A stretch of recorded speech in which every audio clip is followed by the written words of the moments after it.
Welcome to another botanical painting tip video. My name's Laura Watson, and in this video I'm going to show you the best exercise to do to master water control to improve your botanical paintings.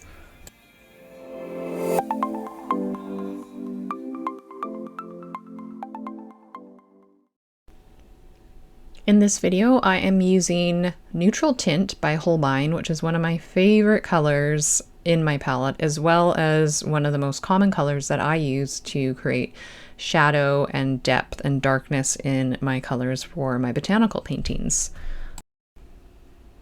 I'll be doing another color gradient with this color, and this is a great way to swatch your colors to see what the color looks like, and also to see the tonal variation you can achieve with this color. And you can see I've been adding paint and water and paint and water, and I didn't speed this part of the video up just because I wanted to show you how much paint and water I do put in my initial puddles. And again, this is the Neutral Tint, so it is a darker color, and this consistency in the puddle you see here is milky. And so I do really get my brush into the well and make a very strong concentration of color, and this is very important for botanical painting and being able to realize and control your tones of your colors and when you need to use which tone. So I'm using a number 6 brush and getting my darkest square ready, and I'm just filling that in as best I can, and it is very nice and dark. It kind of reminds me of the color of the night sky, and it's one of my favorite watercolor pigments. And I'm just adding this in so I don't have as much water with this mix because it's really strong, so it's milky rather than watery, which are some of the terms I use for paint consistencies in my full-length videos, which are available on my website. And now I'm dipping the brush in the water, just dipping, not swooshing, and then dabbing it once on the paper towel. So I'm getting rid of a bit of pigment and also adding more water, and this is lightening up the color.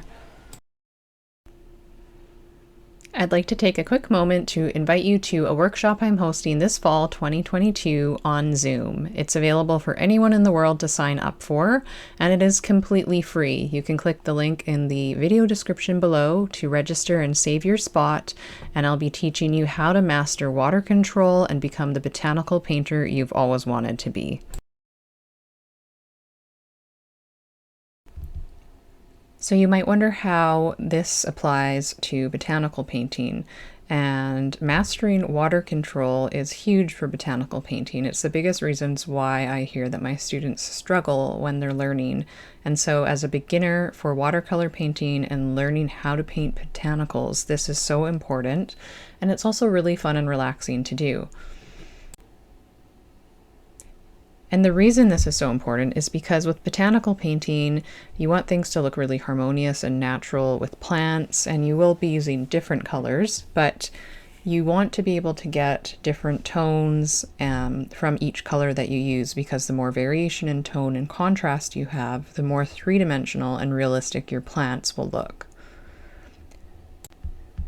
And people are often in a rush to become a master botanical painter and sort of skip these basic technique steps, basic brush handling and getting to know your paper, and then they get frustrated and then think they're no good and botanical painting's too hard. And this is not the case, and the best thing to do is allow yourself the permission to just relax and play and explore with your paints and this exercise, and making sure that you use the same type of paper that you'll be actually painting your botanical paintings on, because every paper behaves a little bit differently.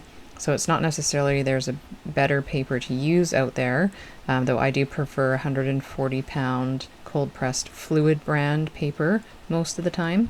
But you just want to get used to how absorbent the paper is with the water and how your brush and paint behave on that paper. So now I'm doing the exact same thing, but I'm showing it to you within context. If you've watched many of my YouTube videos, you know that this is step 1 of my 3-step painting method. And my 3-step painting method is part of an overarching framework that I use to approach all my botanical paintings and use for teaching.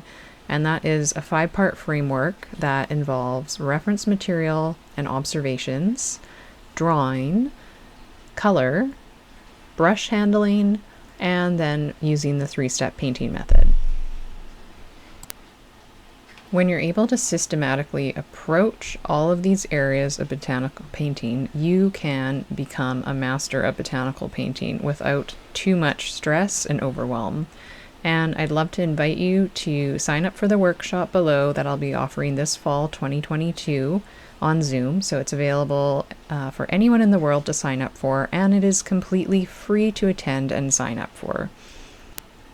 So if you'd like to learn more about my 3-step painting method and the 5-part botanical framework so that you can become a botanical painter and start painting paintings you feel so proud of and happy with, then click the link below in the video description and I'll see you at the workshop.